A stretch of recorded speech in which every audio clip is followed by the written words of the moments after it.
അറിയിക്കുന്നു. നമ്മൾ റോമാലേഖന പഠനത്തിൻ്റെ അവസാനത്തെ ഭാഗങ്ങളിലേക്ക് കടക്കുകയാണ്. ഇന്നും നാളെയും കൊണ്ട് ഈ അധ്യായം അവസാനിക്കും എന്നാണ് ഞാൻ പ്രതീക്ഷിക്കുന്നത്. അടുത്ത ആഴ്ചയിൽ നമ്മൾ വേദപഠനം തുടരുന്നതായിരിക്കും. റോമാലേഖനം തൽക്കാലം അവസാനിക്കുന്നുവെങ്കിലും അതിനെക്കുറിച്ചുള്ള കൂടുതൽ വിവരങ്ങൾ പിന്നീട് അറിയിക്കുന്നതായിരിക്കും. നമ്മൾ കഴിഞ്ഞ ആഴ്ച കണ്ടത് നമ്മളിൽ പ്രസാദിക്കാതെ കൂട്ടുകാരനെ എങ്ങനെ പ്രസാദിപ്പിക്കാം എന്നുള്ളതാണ്. അതിനെക്കുറിച്ച് നമ്മൾ വിശദമായിട്ട് കഴിഞ്ഞ ദിവസം സംസാരിച്ചിരുന്നു. നമ്മൾ മനുഷ്യരെ പ്രസാദിപ്പിക്കേണ്ടി വരുന്ന ചില സാഹചര്യങ്ങളുണ്ട്. അത് ദൈവത്തെ പ്രസാദിപ്പിക്കുന്ന കോംപ്രമൈസ് ചെയ്തിട്ടല്ല, അവരുടെ മുമ്പിൽ സാക്ഷിയാകാനുള്ള നമ്മുടെ വിളി കാരണമാണ്. കാരണം നമ്മെക്കുറിച്ചും നമ്മുടെ സാക്ഷ്യത്തെക്കുറിച്ചും നമ്മുടെ ജീവിതത്തെക്കുറിച്ചും ഒക്കെ അവിശ്വാസികൾക്ക് ബോധമുണ്ടാകത്തക്ക രീതിയിൽ നമ്മൾ അവരുടെ മുമ്പിൽ അവരെ പ്രസാദിപ്പിക്കേണ്ടത് ആവശ്യമായിരിക്കുന്നു. നമുക്ക് നഷ്ടം വന്നാലും അവരെ പ്രസാദിപ്പിക്കേണ്ടത്, അവർ സന്തോഷവാന്മാരായിരിക്കേണ്ടത്. ഉദാഹരണത്തിന് നമ്മളോട് സംസാരിച്ചിട്ട് ഒരാൾ പോകുമ്പോൾ അയാൾ സന്തോഷവാനായിരിക്കണം. അവന് നഷ്ടം വന്നതുപോലെ അവന് തോന്നരുത്, അവൻ പ്രയാസത്തിലായതുപോലെ അവൻ അനുഭവപ്പെടരുത്. അത് നമ്മുടെ സാക്ഷ്യത്തിൻ്റെ ഒരു പ്രത്യേകതയാണ്. ആര് നമ്മളോട് സംസാരിച്ചാലും നമുക്ക് അത് അവർക്കൊരാശ്വാസമായിട്ടത് മാറുവാൻ ഇടവരണം എന്നുള്ളതാണ് പ്രധാനപ്പെട്ട കാര്യം. നിന്നെ നിന്ദിക്കുന്നവരുടെ നിന്ദ എൻ്റെ മേൽ വീണെന്ന് എഴുതിയിരിക്കുന്ന പോലെ അപ്പോൾ ക്രിസ്തുവും അങ്ങനെ തന്നെയാണ് ചെയ്തത് എന്ന് നമ്മൾ കഴിഞ്ഞ ആഴ്ച കാണാനിടയായി. നമുക്ക് സ്ഥിരമായൊരു വിശ്വാസവും ആശ്വാസവും ഉണ്ടാകുന്നതിനെ കുറിച്ചും നമ്മൾ ഐക്യമത്യപ്പെട്ട് യേശുക്രിസ്തുവിന്റെ പിതാവായ ദൈവത്തെ ഏക മനസ്സോടെ ഒരു വായനാൽ മഹത്വീകരിക്കേണ്ടതിൻ്റെ ആവശ്യത്തെക്കുറിച്ചും ആ വർഷിപ്പിനെ കുറിച്ചൊക്കെ നമ്മൾ കഴിഞ്ഞ ആഴ്ചകളിൽ സംസാരിച്ചു. നമ്മൾ പരസ്പരം കൈക്കൊള്ളേണ്ടത് എങ്ങനെയാണ് എന്ന് കഴിഞ്ഞ ആഴ്ച നമ്മൾ സംസാരിച്ചു. പിന്നീട് പൗലോസിന്റെ ശുശ്രൂഷയെക്കുറിച്ച് പറയുന്ന പൗലോസ് എങ്ങനെയാണ് ജാതികളുടെ ഇടയിൽ ശുശ്രൂഷക്കാരനായി മാറിയത് എന്ന് പൗലോസ് പറയുന്നു. ജാതികളെ കുറിച്ചുള്ള ദൈവത്തിന്റെ പദ്ധതികളെ കുറിച്ച് പറയുന്നു. 11-ാം വാക്യത്തിൽ ജാതികളെ അവന്റെ ജനത്തോട് ഒന്നിച്ച് ആനന്ദിപ്പിനെന്നും പറയുന്നു. ഇസ്രായേൽ സകല ജാതികളുമായുള്ളവരെ കർത്താവിനെ സ്തുതിപ്പിൻ, സകല വംശങ്ങളും അവനെ സ്തുതിക്കട്ടെ എന്ന് പറയുന്നു. 12-ാം വാക്യത്തിൽ പറയുന്നു, യിശായുടെ വേരും ജാതികളെ ഭരിപ്പാൻ എഴുന്നേൽക്കുന്നവനുമായവൻ ഉണ്ടാകും, അവനിൽ ജാതികൾ പ്രത്യാശ വയ്ക്കും എന്ന് യെശയ്യാവ് പറയുന്നു. 13-ാം വാക്യം പറയുന്നു, എന്നാൽ പ്രത്യാശ നൽകുന്ന ദൈവം പരിശുദ്ധാത്മാവിന്റെ ശക്തിയാൽ നിങ്ങൾ പ്രത്യാശയിൽ സമൃദ്ധിയുള്ളവരായി വിശ്വസിക്കുന്നതിലുള്ള സകല സന്തോഷം സമാധാനവും കൊണ്ട് നിങ്ങളെ നിറയ്ക്കുമാറാകട്ടെ. അപ്പോൾ ദൈവം നൽകുന്നതാണ് നമ്മുടെ പ്രത്യാശ. നമ്മൾ ഓർക്കാൻ വേണ്ടി ഞാൻ ഒന്നുകൂടെ റിപ്പീറ്റ് ചെയ്യുന്നതാണ്. ദൈവം നൽകുന്നതാണ് നമ്മുടെ പ്രത്യാശ. അത് പരിശുദ്ധാത്മാവിന്റെ ശക്തിയാലാണ് നമ്മൾ പ്രത്യാശയിൽ സമൃദ്ധിയുള്ളവരായി മാറുന്നത്. കഴിഞ്ഞ ഞായറാഴ്ച സംസാരിച്ചപ്പോൾ എങ്ങനെയാണ് പ്രത്യാശ നഷ്ടപ്പെട്ട് എഞ്ചിന്റെ ആ പവർ നഷ്ടപ്പെട്ട് നമ്മൾ നിസ്സഹായരായി പോകുന്നതെന്ന് നമ്മൾ കഴിഞ്ഞ ഞായറാഴ്ച ഡിസ്കസ് ചെയ്യാനിടയായി. ശരിക്കും പ്രത്യാശയുടെ സമൃദ്ധി എന്ന് പറയുന്നത് ഒരിക്കലും കുറവില്ലാത്ത പ്രത്യാശ. അപ്പോൾ അതിന്റെ നങ്കൂരം എവിടെയായിരിക്കണം? അത് നമ്മുടെ തന്നെ പ്രവൃത്തികളിലായി കഴിഞ്ഞാൽ ആ പ്രത്യാശ കുറവുള്ളതായി മാറും. നമ്മളിൽ തന്നെയാണ് നമ്മൾ പ്രത്യാശയുടെ നങ്കൂരം വെക്കുന്നതെങ്കിൽ അത് വളരെ പെട്ടെന്ന് കുറവുള്ളതായിട്ട് മാറും. അതായത് എൻ്റെ പ്രവൃത്തികൾ അല്ലെങ്കിൽ ഞാൻ ചെയ്യുന്ന അനുസരണം, എൻ്റെ ജീവിതം, ഇതിൻ്റെ അടിസ്ഥാനത്തിലാണ് ദൈവം എന്നെ കൊണ്ടുപോകുന്നത് എന്ന് ഞാൻ ഒരു നിമിഷം ചിന്തിച്ചാൽ, എന്നിട്ട് എന്നെ ശരിക്ക് കർത്താവിൻ്റെ സന്നിധിയിൽ ഒന്ന് അനലൈസ് ചെയ്താൽ എൻ്റെ പ്രത്യാശ മുഴുവൻ പോകും. ഒന്നുകിൽ നമ്മൾ അനലൈസ് ചെയ്യാതിരിക്കണം, നമ്മളെ തന്നെ അനലൈസ് ചെയ്യരുത് ദൈവത്തിന് മുമ്പിൽ. എന്നിട്ട് പറയണം ഞാൻ നല്ല പ്രവൃത്തിയാണ് ചെയ്യുന്നത്, ദൈവം ഈ നല്ല പ്രവൃത്തിയുടെ അടിസ്ഥാനത്തിൽ എന്നെ കൊണ്ടുപോകുമെന്ന് പറഞ്ഞാൽ ഓക്കെ, അവനൊരു ഡെലിയൂഡഡ് ആണ്. അവന് പൂർണ്ണമായ കാഴ്ചയില്ല. പൂർണ്ണമായ കാഴ്ച ഇല്ലാതെ തന്നെ അയാൾ അങ്ങനെ പറയുകയാണ്. അയാൾക്ക് താൽക്കാലികമായി ആശ്വസിക്കാം. എന്നാൽ ഞാൻ കർത്താവിൻ്റെ അടുത്ത് പോകുമെന്ന് വിശ്വസിക്കുകയും അതേ സമയത്ത് സ്വയം ഒന്ന് കർത്താവിൻ്റെ സന്നിധിയിൽ ഒന്ന് അനലൈസ് ചെയ്യുകയും ചെയ്തു കഴിഞ്ഞാൽ മനസ്സിലാവും ദൈവത്തിൻ്റെ ആത്മാവിനല്ലാതെ പ്രത്യാശ തരാൻ പറ്റത്തില്ല. നങ്കൂരം എന്ന് പറയുന്ന കർത്താവിലാണെങ്കിൽ മാത്രമേ നമുക്ക് അങ്ങനെ നിലനിൽക്കുന്ന പ്രത്യാശ ഉണ്ടാവുകയുള്ളൂ. അതെപ്പോൾ ഒരു മനുഷ്യന്റെ പ്രവൃത്തികളിലേക്കോ മനുഷ്യന്റെ സ്വഭാവത്തിലേക്കോ മാറുന്നോ ആ സമയത്ത് പ്രത്യാശ ബലഹീനമായി മാറും. അപ്പൊ അല്ലെങ്കിൽ നമ്മളെ തന്നെ അനലൈസ് ചെയ്തത്. ഇപ്പൊ എൻ്റെ പ്രത്യാശ എൻ്റെ നല്ല ജീവിതത്തിലാണെങ്കിൽ കർത്താവ് എന്നെ എന്തുകൊണ്ടാണ് സ്വർഗത്തിൽ കൊണ്ടുപോകേണ്ടതെന്ന് ഞാൻ വിശ്വസിക്കുന്നത് ഞാൻ വിശ്വസ്തനായി ജീവിച്ചത് കൊണ്ടാണ് എന്നാണെങ്കിൽ പിന്നെ ഞാൻ എന്നെ അനലൈസ് ചെയ്യാൻ പോകാതിരുന്നാലേ ആ പ്രത്യാശ സൂക്ഷിക്കാൻ പറ്റുള്ളൂ. എന്നെ ശരിക്കൊന്ന് അനലൈസ് ചെയ്ത് കഴിഞ്ഞാൽ ആ പ്രത്യാശ പോകും. കാരണം ഞാൻ ഈ സമയത്ത് പോലും സ്വർഗത്തിന് യോഗ്യനല്ല. എൻ്റെ പ്രവൃത്തികളാൽ ഞാൻ സ്വർഗത്തിന് യോഗ്യനല്ല. ഓക്കെ, അപ്പോൾ എൻ്റെ പ്രവൃത്തികളാൽ ഞാൻ സ്വർഗത്തിന് യോഗ്യനല്ല എന്നുള്ളത് എൻ്റെ ഉള്ളിൽ അത് എപ്പോഴും ഉണ്ടാകണം. അങ്ങനെ ഉണ്ടായി കഴിഞ്ഞാൽ നമ്മൾ മറ്റൊരാളെ പ്രസാദിപ്പിക്കാൻ ശ്രമിക്കുകയുള്ളൂ. ഈ മറ്റുള്ളവരെ പ്രസാദിപ്പിക്കുക എന്ന് പറയുന്നത് ഞാൻ വലുതായി കാണാത്തതുകൊണ്ട് എന്നെ ഞാൻ വലുതായി കണ്ടു കഴിഞ്ഞാൽ എല്ലാവരും ഉപദേശിക്കാൻ ഞാൻ ഭയങ്കര മുമ്പിലായിരിക്കും. എല്ലാവരും ഞാൻ ഉപദേശിക്കും, നീ അങ്ങനെ ചെയ്യണം, ഇങ്ങനെ ചെയ്യരുത്, ഇത് എന്ന്. ഞാൻ എപ്പോഴും ഒരു അധികാരത്തിൽ ശുശ്രൂഷിക്കുന്ന ഒരാളാവും. ആത്മീയ അധികാരം നമുക്ക് വേണം, എന്നാൽ നമ്മുടെ പ്രവൃത്തികളിൽ നിന്നും നമ്മുടെ ജീവിതത്തിൽ നിന്നും നമ്മുടെ അധികാരം ഡിറൈവ് ചെയ്യരുത്. കാരണം നമ്മുടെ പ്രവൃത്തികളുടെ ജീവിതം ഒന്നും തൃക്കണ്ണിന് പ്രസാദമല്ല, അത് കരുണ കൊണ്ട് മാത്രമാണ് നമ്മൾ പെർഫെക്റ്റായി കണക്കാക്കപ്പെടുന്നത്. ഓക്കെ, പ്രത്യാശ നൽകുന്ന ദൈവം പരിശുദ്ധാത്മാവിന്റെ ശക്തിയാൽ നിങ്ങൾ പ്രത്യാശയിൽ സമൃദ്ധിയുള്ളവരായി വിശ്വസിക്കുന്നതിലുള്ള സകല സന്തോഷ സമാധാനവും കൊണ്ട് നിങ്ങളെ നിറയ്ക്കുമാറാകട്ടെ. അടുത്ത വാക്യം, സഹോദരന്മാരെ, ഇവിടെ തൊട്ട് നമ്മൾ ഇന്ന് സഹോദരന്മാരെ, നിങ്ങൾ തന്നെ ദയാപൂർണരും സകല ജ്ഞാനവും നിറഞ്ഞവരും അന്യോന്യം പ്രബോധിപ്പാൻ പ്രാപ്തരുമാകുന്നുവെന്ന് ഞാൻ നിങ്ങളെക്കുറിച്ച് ഉറച്ചിരിക്കുന്നു. അപ്പോൾ ഒരു സഭയുടെ ശക്തി എന്ന് പറയുന്നത് അങ്ങോട്ടും ഇങ്ങോട്ടും പ്രബോധിപ്പിക്കാനുള്ള കഴിവാണ്. നമ്മൾ പ്രബോധനം കേൾക്കുക മാത്രമല്ല, തിരിച്ച് പ്രബോധിപ്പിക്കാനും കൂടെ കഴിയുന്നില്ലെങ്കിൽ ആ ബന്ധം, ആ ഒരു സ്പിരിച്വൽ ബന്ധം എന്ന് പറയുന്നത് ഒരു ഉടമ അടിമ ബന്ധം പോലെയാണ്. അതായത് ഇപ്പം ഞാൻ പ്രബോധിപ്പിക്കുന്ന എൻ്റെ സഹോദരങ്ങൾക്ക് തിരിച്ച് എന്നെ പ്രബോധിപ്പിക്കാൻ കഴിയുന്നില്ലെങ്കിൽ അവർ നിസ്സഹായരും അവർ വളർച്ചയില്ലാത്തവരുമാണ്. അന്യോന്യം പ്രബോധിപ്പിക്കാൻ ഉള്ള ഹംബിൾനെസ്, അപ്പം എനിക്ക് വേറൊരാളുടെ പ്രബോധനം കേൾക്കാനുള്ള ഹംബിൾനെസ് ഇല്ലെങ്കിൽ ഞാൻ അവരെ വളർത്തുന്നില്ല. ഓക്കെ, എനിക്ക് ചുറ്റും ഒരു കോക്കസ് ഉണ്ടാക്കുകയാണ്, ഞാൻ പറയുന്ന കേൾക്കുന്ന എൻ്റെ സ്പിരിച്വൽ വ്യൂ പോയിന്റ്സിന് സ്ലേവ്സിനെ ഉണ്ടാക്കുകയാണ് ഞാൻ ചെയ്യുന്നത്. പൗലോസ് അങ്ങനല്ല ഒരിക്കലും അവന് ശുശ്രൂഷ ചെയ്തിട്ടുള്ളത്. അന്യോന്യം പ്രബോധിപ്പിക്കാൻ കഴിവുള്ള ശുശ്രൂഷകർ, അതാണ് സഭയിൽ എപ്പോഴും പ്രധാനമായിട്ടും. ഇപ്പോൾ ഒരു ശുശ്രൂഷകൻ പറയുന്ന വാക്കുകൾക്ക് അതിൻ്റെ വാല്യൂ മറ്റു ശുശ്രൂഷകർ കൊടുക്കുകയും അവർ പരസ്പരം പ്രബോധിപ്പിക്കുകയും, ഇനി ഏത് സഹോദരനും അവരെല്ലാം പ്രബോധിപ്പിക്കാൻ ധൈര്യവും പ്രബോധിപ്പിക്കാൻ പ്രാഗൽഭ്യവും ഉള്ളവരായി, വചനത്തിൽ നിശ്ചയമുള്ളവരായി വളർന്നു വരണം. അവർ സകല ജ്ഞാനവും ഉണ്ടായിരിക്കണം. അതുപോലെ തന്നെ പ്രബോധിപ്പിക്കുന്നവർക്ക് ഉണ്ടായിരിക്കേണ്ട ഒരു ക്വാളിറ്റി എന്ന് പറയുന്നത് അവർ ദയാപൂർണരായിരിക്കണം. അവരുടെ ഹൃദയത്തിലെ ഒന്നാമത്തെ കാഴ്ച എന്ന് പറയുന്നത് ദയയാണ്, പാപികളോടുള്ള ദയ. എക്സാമ്പിൾ, നമുക്ക് ഈ ദയ എന്ന് പറയുന്നത് ലോകത്തിലെല്ലാവർക്കും ദാരിദ്ര്യത്തിൽ സഫർ ചെയ്യുന്നവരുടെ ദയയുണ്ട്. എല്ലാവർക്കും എന്ന് പറഞ്ഞു കഴിഞ്ഞാൽ വലിയൊരു പങ്ക് ആളുകൾക്കും ദാരിദ്ര്യത്തിൽ ഇരിക്കുന്നവരോട് ദയയുണ്ട്. പൊളിറ്റിക്കൽ പാർട്ടികളൊക്കെ പ്രസംഗിക്കുന്നേക്കാൻ വരെ. അതുപോലെ ഈ ദാരിദ്ര്യത്തിൽ ഇരിക്കുന്നവരോടുള്ള ദയ പോലെ തന്നെ രോഗത്തിലിരിക്കുന്നവരോടും ദയയുണ്ട്, കരുണയുണ്ട്. അത് ലോകത്തിന് മുഴുവനുണ്ട്. അയ്യോ ക്യാൻസർ ആണോ എന്ന് ചോദിക്കുന്നേക്കത്തില്ലേ ദയയോടെ ആളുകൾ? അയ്യോ കഷ്ടമായിപ്പോയി കേട്ടോ എന്ന് പറയുന്നത്. ഇതാണ് ഈ ലോകത്തിന്റെ ദയ എന്ന് പറയുന്നത്. എന്നാൽ പാപികളോട് ദയുണ്ടോ എന്നുള്ളതാണ് അടുത്ത ചോദ്യം. പാപികളോട് ദയുണ്ടോ? ഒരാൾ പാപത്തിൽ നമ്മൾ കാണുമ്പം അയാൾ അയാളെ വിധിക്കുവാണോ? അയാൾ ശരിയല്ല, അയാൾ പോട്ടെ, അയാളുമായിട്ട് ഇനി കൂട്ട് വേണ്ട, അയാൾ പട്ടിണി കിടക്കുവാണെങ്കിൽ അയാളെ സഹായിക്കണ്ട, അങ്ങനെയാണോ? അല്ല, പാപികളോടാണ് നമുക്ക് കാരണം തോന്നുന്നത്. അത് ക്രിസ്ത്യാനിക്ക് മാത്രമേ പറ്റുള്ളൂ. കാരണം അവനറിയാം അവൻ കഷ്ടിച്ച് രക്ഷപ്പെട്ടവനാണെന്നും അവൻ ഇപ്പോഴും ദൈവത്തിന് മുമ്പിൽ നിലവാരമില്ലാത്തവനാണെന്നും ക്രിസ്തുവിന്റെ നിലവാരത്താൽ അവൻ കൃപയാൽ രക്ഷിക്കപ്പെട്ടതാണെന്നും ഒരു വിശ്വാസിക്ക് ബോധ്യമുള്ളതുകൊണ്ട് അവന് മാത്രമേ ഒരു പാപിയോട് കരുണ കാണിക്കാൻ പറ്റുള്ളൂ. നമ്മുടെ സ്പിരിച്വൽ ഗ്രോത്ത് ശരിക്കും മെഷർ ചെയ്യുന്നത് പാപികളോട് നമുക്ക് കാണിക്കാൻ പറ്റുന്ന കരുണയാണ്. പ്രബോധിപ്പിക്കുമ്പോൾ, പാപത്തിലിരിക്കുന്നവരെ പ്രബോധിപ്പിക്കുമ്പോൾ പോലും നമ്മളവരെ വിധിക്കുന്ന പോലെ അല്ല, അവരെ ദയ കാണിച്ചുകൊണ്ട് അവരെ ശക്തരാക്കാൻ വേണ്ടി ആത്മാവ് തരുന്ന ശുശ്രൂഷകൾ. പുതിയ നിയമത്തിന്റെ മനോഹരത്വം അതാണ്. ഇത് പഴയ നിയമ പ്രവാചകന്മാർ പറയുന്ന പോലെ അല്ല. ഇത് പുതിയ നിയമത്തിന്റെ ആത്മാവ് എന്ന് പറയുന്നത് പാപികളോട് ദൈവം കാണിച്ച മഹാകരുണയാണ്. അതാണ് പുതിയ നിയമത്തിന്റെ എസൻസ് എന്ന് പറയുന്നത്. അപ്പൊ നമ്മൾ ദയാപൂർണരായിരിക്കും എന്ന് പറയുമ്പോൾ ലോകത്തിലെ ആ നിലവാരം അനുസരിച്ചുള്ള ദയ എന്ന് പറയുന്നത് അത് എപ്പോഴും അർഹിക്കുന്നവർക്കാണ്, അർഹിക്കുന്നവരോട് കൊടുക്കുന്ന ദയയാണ്. ഓക്കെ, ഉദാഹരണത്തിന് ഇതൊരു വളരെ ആപേക്ഷികമായൊരു കാര്യമാണ്. ഇന്നലെ ഞാനൊരു സഹോദരിയോട് സംസാരിച്ചപ്പം അവർ പറഞ്ഞാണ്, നമുക്കിപ്പോൾ ഒത്തിരി ജീവിതത്തിൽ അനുഭവിക്കാൻ കിട്ടുന്നുണ്ടെങ്കിൽ അതില്ലാത്തവരോട് നമുക്കൊരു സിമ്പതി തോന്നാം. ചിലപ്പോൾ സിമ്പതി ആയിരിക്കും തോന്നുന്നത്, ചിലപ്പോൾ പുച്ഛമായിരിക്കും തോന്നുന്നത്. ഓക്കെ, കാറിൽ പോകുന്നവനോട്, ബസ്സിൽ വലിഞ്ഞു കയറുന്നവരോട് ഒരു പുച്ഛം തോന്നാം, അല്ലെങ്കിൽ അയ്യോ ഒരു കഷ്ടപ്പെടുവാണല്ലോ എന്നൊരു സിമ്പതി തോന്നാം. ഇതൊക്കെ മാനുഷികമായ വികാരങ്ങളാണ്.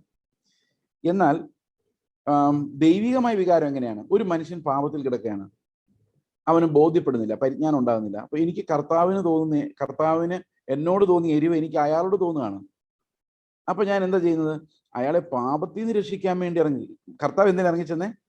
ദാരിദ്ര്യത്തിൽ നിന്ന് രക്ഷിക്കാൻ വേണ്ടിയല്ല. നമ്മൾ ഒരാളെ ദാരിദ്ര്യത്തിൽ നിന്ന് രക്ഷിക്കാൻ വേണ്ടി അല്ല ഇറങ്ങിച്ചെല്ലേണ്ടത്. വേണ്ടെന്നല്ല, അത് തീർച്ചയായിട്ടും നമ്മൾ ചെയ്യണം. ചാരിറ്റബിൾ വർക്ക്സ് നമ്മൾ ചെയ്യണം, തീർച്ചയായിട്ടും അത് അത്യാവശ്യമാണ്. എന്നാൽ പാപത്തിൽ നിന്ന് രക്ഷിക്കാൻ വേണ്ടിയാണ് നമ്മൾ അവന്റെ കൂടെ നടക്കേണ്ടത്. കർത്താവ് നമ്മളെ എന്തിനാ നമ്മുടെ കൂടെ നടന്നത്? നമ്മളെ പാപത്തിൽ നിന്ന് രക്ഷിക്കാൻ വേണ്ടിയാണ്. നമ്മുടെ ഉള്ളിൽ വസിക്കുന്ന ക്രിസ്തു പാപികളെ തള്ളിക്കളയുന്ന ക്രിസ്തു അല്ല. ഞാൻ ഈ ദയ എന്ന വാക്ക് എക്സ്പ്ലെയിൻ ചെയ്യാൻ നോക്കിയതാണ്.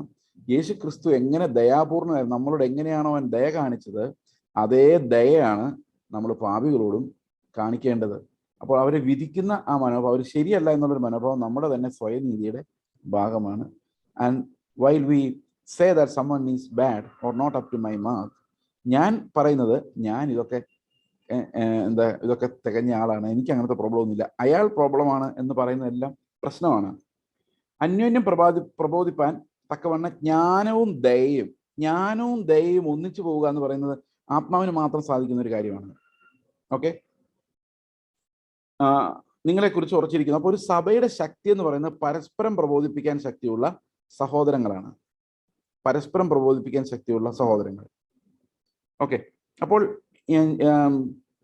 നിങ്ങൾ ബഹുമാനിക്കുന്ന ഒരു ദൈവദാസൻ തെറ്റ് ചെയ്തു കഴിഞ്ഞാൽ അവരുടെ മുഖത്ത് നോക്കി ഇത് തെറ്റല്ലേ, വചനത്തിൽ ഇങ്ങനെ അല്ലല്ലോ എന്ന് പറയാനുള്ള ധൈര്യം നിങ്ങൾക്കും അത് കേൾക്കാനുള്ള ഹംബിൾനെസ് ആ ആൾക്കും ഇല്ലെങ്കിൽ നിങ്ങൾ ശരിക്കും ആത്മീകമായി വളരുന്നില്ല എന്ന് തന്നെ അർത്ഥം.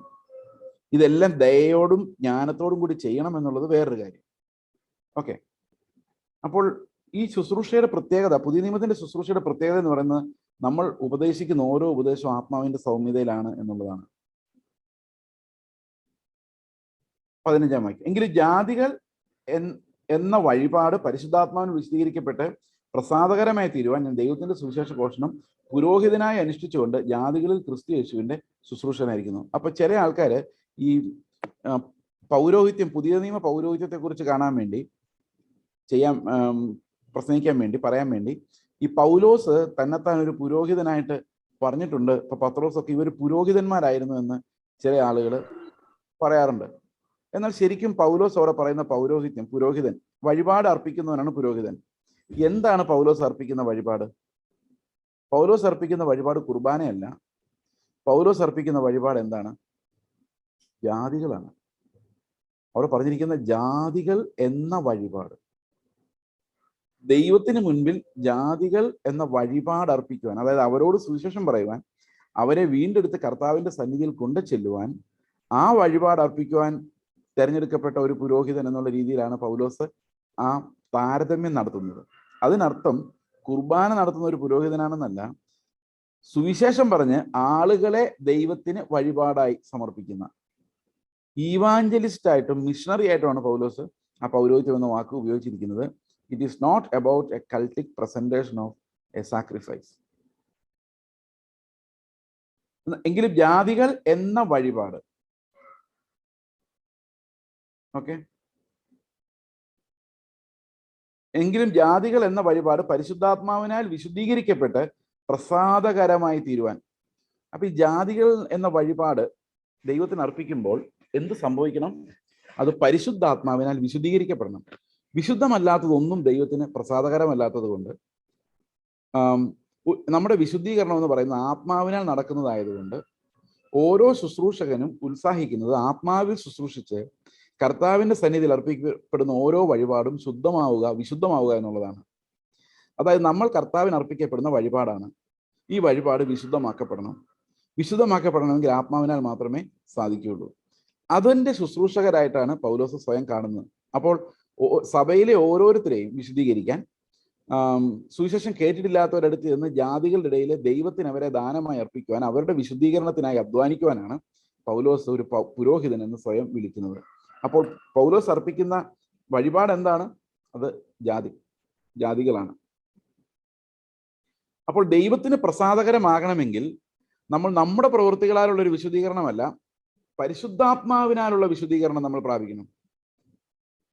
അപ്പൊ ആത്മാവിനാലുള്ള വിശുദ്ധീകരണം എന്നൊരു ഭാഗം നമ്മൾ ഈ റോമാലേഖനത്തിലും കാണുന്നുണ്ട്. അത് തന്നെയാണ് നമ്മൾ 1 പത്രോസ് 1-ാം അധ്യായത്തിന്റെ 2-ാം വാക്യത്തിലും കാണുന്നത്. പ്രസാദകരമായി തീരുവാൻ ഞാൻ ദൈവത്തിന്റെ സുവിശേഷ ഘോഷണം പുരോഹിതനായി അനുഷ്ഠിച്ചുകൊണ്ട്. അപ്പം ഈവാഞ്ചലിസ്റ്റിക് വർക്ക് എന്ന് പറയുന്നത്, സുവിശേഷ പ്രവർത്തനം എന്ന് പറയുന്നത് ശരിക്കും പറഞ്ഞാൽ ഒരു പുരോഹിത പ്രവർത്തനമാണ്. വഴിപാടായിട്ട് നമ്മൾ ആരെയാണ് ഇപ്പം നമ്മൾ ഒരാളെ കർത്താവിന്റെ സുവിശേഷം പറഞ്ഞ് ഒരാളെ വിശ്വാസത്തിൽ കൊണ്ടുവരുമ്പോൾ നമ്മൾ സുവിശേഷം ആർക്ക് പറയാം? സുവിശേഷം സകല മനുഷ്യർക്കും പറയാം. സുവിശേഷം പറയാൻ ഒരാളുടെ ഒറ്റ ക്വാളിറ്റി മാത്രമേ ഉള്ളൂ. നിങ്ങൾ വീണ്ടും ജനിച്ച ആളാണോ? നിങ്ങൾക്ക് വീണ്ടും ജനന അനുഭവമുണ്ടോ? നിങ്ങൾ കർത്താവിന്റെ കൃപയാൽ നീതീകരിക്കപ്പെട്ട് ഒരാളാണോ? എങ്കിൽ നിങ്ങൾക്ക് സുവിശേഷം പറയാനുള്ള ഒരു സാക്ഷി കൂടിയാണ് നിങ്ങൾ. You need to communicate that gospel to as many people as God gives you. അത് നമ്മുടെ ഓരോരുത്തരുടെയും കടമയാണ്. നമ്മൾ അങ്ങനെ ചെയ്യുമ്പോൾ എന്താ ചെയ്യുന്നത്? നമ്മൾ ആരോടാണോ സുവിശേഷം പറയുന്നത് അവരെ പിതാവിന് മുൻപിൽ ഒരു വഴിപാടായി അർപ്പിക്കുകയാണ്. അത് വിശുദ്ധമാകാൻ വേണ്ടിയാണ് സഭ. അപ്പൊ ജാതികളുടെ വഴിപാട് അശുദ്ധമാണ് സാധാരണ. കാരണം ജാതികൾ അശുദ്ധിയിൽ ജീവിക്കുന്നവരാണ്. അവരെ യഹൂദന്മാരുടെ കൾച്ചർ അനുസരിച്ചുള്ള ഒരു വിശുദ്ധിയിലേക്കല്ല, ആത്മാവിന്റെ വിശുദ്ധീകരണത്തിലേക്ക് എത്തിക്കാൻ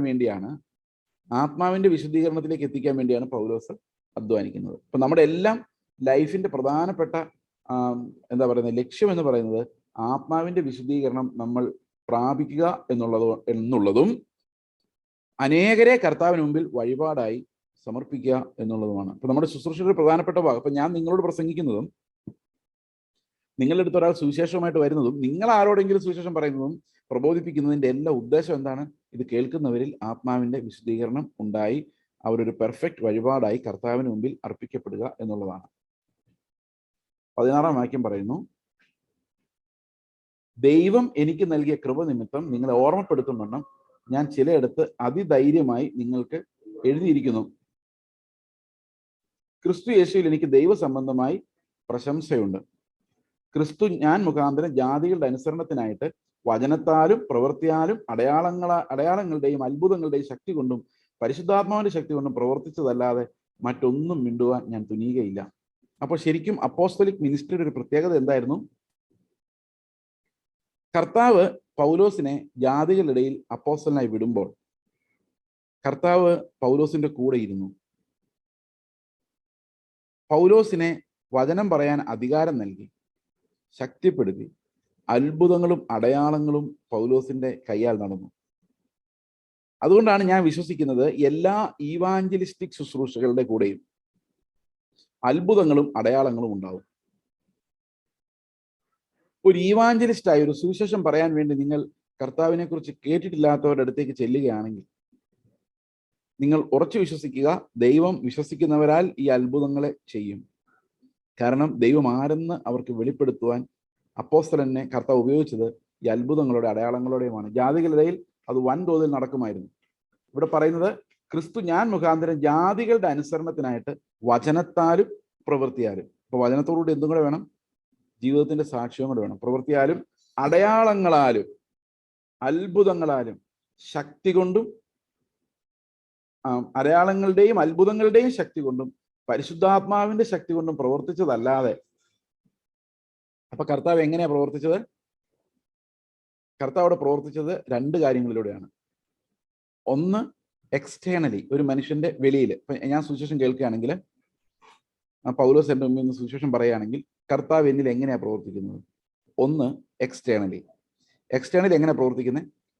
പൗലോസിന്റെ ഉള്ളിലുള്ള ആത്മാവിലൂടെ അത്ഭുതങ്ങളും അടയാളങ്ങളും ചെയ്തുകൊണ്ട്, വചനത്താലും പ്രവൃത്തിയാലും. അത് ഞാൻ അനുഭവിക്കാണ് വെളിയിൽ നിന്ന്. അതാണ് കർത്താവ് ചെയ്യുന്ന ഒരു ഘടകം. മറ്റേതെന്താ? എൻ്റെ ഉള്ളിൽ ആത്മാവിനെ നൽകിക്കൊണ്ട് ആത്മാവിനാൽ. അപ്പോൾ അടയാളങ്ങളാലും അത്ഭുതങ്ങളാലും മാത്രമല്ല, അത് എക്സ്റ്റേണലി നടക്കുമ്പോൾ അകത്തോടെ എന്ത് സംഭവിക്കണം? പരിശുദ്ധാത്മാവിന്റെ ശക്തി ഈ കേൾക്കുന്നവരിൽ വരണം.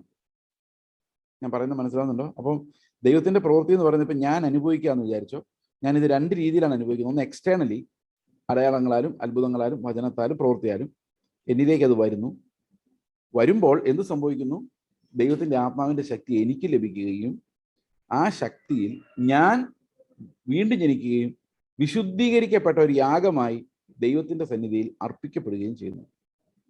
അതുകൊണ്ട് നിങ്ങൾക്കൊരു സുവിശേഷീകരണത്തിനുള്ള വരമോ വിളിയോ ഉണ്ടെങ്കിൽ, ഇനി അഥവാ നിങ്ങൾക്ക് അങ്ങനെ ഒരു ആഗ്രഹമുണ്ടെങ്കിൽ, തീർച്ചയായിട്ടും ദൈവത്തിന് അതിനെ അക്കമ്പനി ചെയ്യുന്ന ഗിഫ്റ്റുകൾ കൂടി നൽകുവാൻ കഴിയും. കാരണം ഒരു മനുഷ്യനെ രക്ഷിക്കുവാൻ കർത്താവ് ഏത് എക്സ്റ്റെന്റ് വരെയും പോകുന്ന കർത്താവാണ്. അത് ദൈവത്തെക്കുറിച്ച് കർത്താവിനെ കുറിച്ച് കേട്ടിട്ടുള്ളവരുടെ ഇടയിലല്ല, കേൾക്കാത്തവരുടെ ഇടയിലേക്ക് ചെല്ലുമ്പോഴാണ് ഈ അത്ഭുതങ്ങളും അടയാളങ്ങളും നടക്കുന്നത്. പൗലോസ് അതിനെക്കുറിച്ച് പിന്നീട് മുമ്പോട്ട് പോകുമ്പോൾ അത് കൃത്യമായിട്ട് എക്സ്പ്ലെയിൻ ചെയ്യുന്നുണ്ട്. അതുകൊണ്ട് ക്രിസ്തു യേശുവിൽ എനിക്ക് ദൈവസംബന്ധമായി പ്രശംസയുണ്ട്. കാരണം കർത്താവ് എന്നെ വിളിച്ചപ്പോൾ വെറുതെ വിട്ടില്ല. അവൻ എൻ്റെ കൂടെ ഇരുന്ന് ഈ അത്ഭുതങ്ങൾ കാണിച്ച് അടയാളങ്ങളെ വെളിപ്പെടുത്തി ക്രിസ്തു ആരാണെന്ന് ആത്മാവിനെ അവർക്ക് നൽകിക്കൊണ്ട് അവരോട് വെളിപ്പെടുത്തി എന്ന് പൗലോസ് പറയുന്നു. ഓക്കെ, ക്രിസ്തു ഞാൻ മുഖാന്തരം ജാതികളുടെ അനുസരണത്തിനായിട്ട് വചനത്താലും പ്രവൃത്തിയാലും അടയാളങ്ങളുടെയും അത്ഭുതങ്ങളുടെയും ശക്തി കൊണ്ടും പരിശുദ്ധാത്മാവിന്റെ ശക്തി കൊണ്ടും പ്രവർത്തിച്ചതല്ലാതെ മറ്റൊന്നും മിണ്ടുവാൻ ഞാൻ തുനിയുകയില്ല. ഓക്കെ, അത് ഇംഗ്ലീഷിൽ പറഞ്ഞിരിക്കുന്നത്, for I will not dare to speak of any of those things which Christ has not wrought by me to make the Gentiles obedient by word and deed through mighty signs and wonders by the power of the Spirit of God, so that from Jerusalem and round about Illyricum I have fully preached the gospel of Christ. ഇപ്പൊ യെരുശലേമിൽ നിന്ന് ഇല്ലീരിയ വരെ ഞാൻ ജാതികളുടെ ഇടയിൽ ഈ സുവിശേഷം പറഞ്ഞപ്പോൾ അവിടെ എല്ലാം അത്ഭുതങ്ങൾ നടന്നു. അവിടെ ഒരു വ്യക്തി പോലും സുവിശേഷം കേൾക്കാതെ ഇല്ല എന്ന് പറയുന്നു. അതായത് യെരുശലേം മുതൽ ഇല്ലീരിയ വരെ, ആലോചിച്ച് നോക്കിയ അപ്പോസ്തലന്റെ അന്നത്തെ നടപ്പ്. യെരുശലേം മുതൽ ഇല്ലീരിയ വരെയുള്ള സ്ഥലം, അത് എത്ര കിലോമീറ്റർ ആണെന്ന് എനിക്ക് കൃത്യമായിട്ട് നിശ്ചയമില്ല. അത്രയും സ്ഥലത്ത്, ഞാൻ നിങ്ങളോട് പിന്നീട് പറയാം, ജെറുസലേം ടു ഇല്ലീരിയ, അത്രയും സ്ഥലത്ത് പൗലോസ് ഒരു അപ്പോസ്തലനെ പോലെ, സുവിശേഷകനെ പോലെ നടന്ന് അവിടെ അത്ഭുതങ്ങളും അടയാളങ്ങളും കാണിച്ചു. എന്ത് സംഭവിച്ചു? അവിടെ കർത്താവിനെ കുറിച്ച്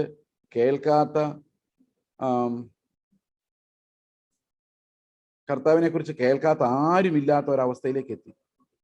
ഓക്കെ,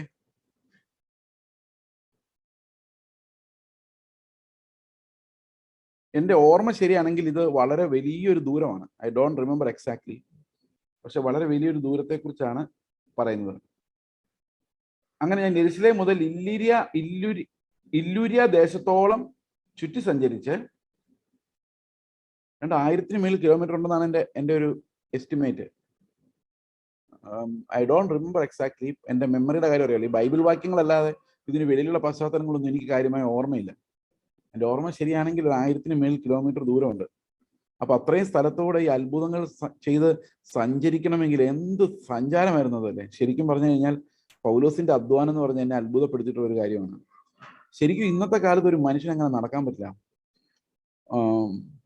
നടക്കില്ല. ഇനി വണ്ടി ഉണ്ടെങ്കിൽ പോലും, ഒരു വാഹനത്തിൽ കയറി പോലും അതുപോലെ ചെയ്യാന്ന് പറഞ്ഞു കഴിഞ്ഞാൽ ദാറ്റ് ഈസ് റിയലി ദൈവത്തിൻ്റെ ഒരു പ്രവൃത്തിയാണ്. അപ്പൊ ദൈവം ഒരാളെ ഉപയോഗിക്കുമ്പോൾ അവന്റെ പരിമിതികൾക്ക് അപ്പുറത്താണ് ഉപയോഗിക്കുന്നത്.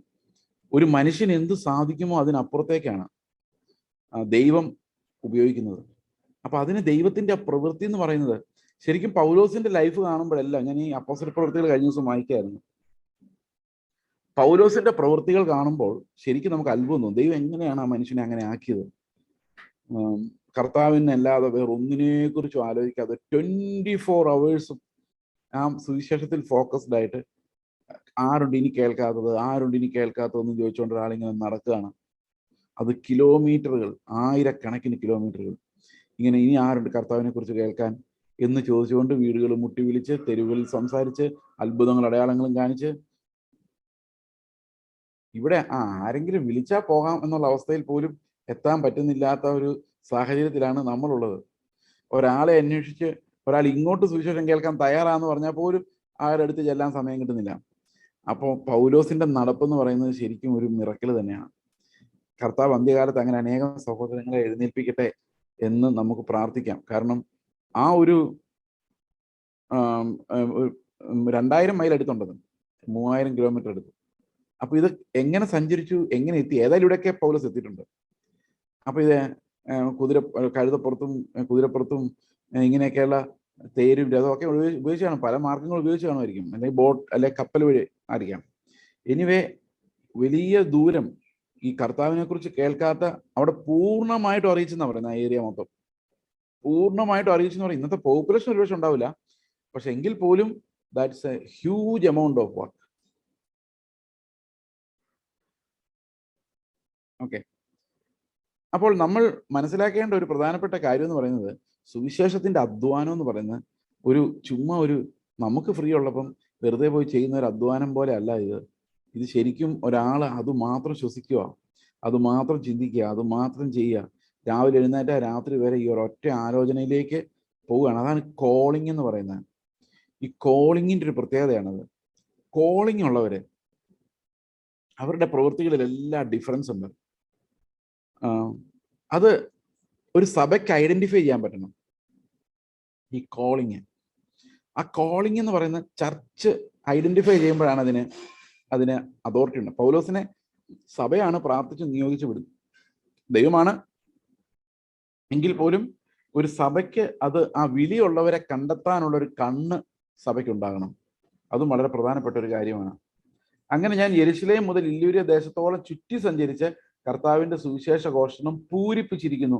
ഇംഗ്ലീഷ് എഴുതിയിരിക്കുന്ന I have fully preached the gospel of Christ എന്നാണ്. ആ ഏരിയ മുഴുവൻ കവർ ചെയ്ത് കഴിഞ്ഞിരിക്കുന്നു എന്നാണ്. എന്നിട്ട് വേറെ രസം എന്താണെന്ന് വെച്ച് കഴിഞ്ഞാൽ, ഞാൻ മറ്റൊരുവന്റെ അടിസ്ഥാനത്തിൽ നിന്ന് പണിയാതിരിക്കേണ്ടതിന് ക്രിസ്തുവിന്റെ നാമം അറിഞ്ഞിട്ടുള്ള ഇടത്തിലല്ല, അവനെക്കുറിച്ച് അറിവ് കിട്ടിയിട്ടില്ലാത്തവർ കാണും, കേട്ടിട്ടില്ലാത്തവർ ഗ്രഹിക്കുമെന്ന് എഴുതിയിരിക്കുന്ന പോലെ തന്നെ സുവിശേഷം അറിയിപ്പാൻ അഭിമാനിക്കുന്നു. ഇവിടെ ഒരു പ്രശ്നമുണ്ട് കേട്ടോ.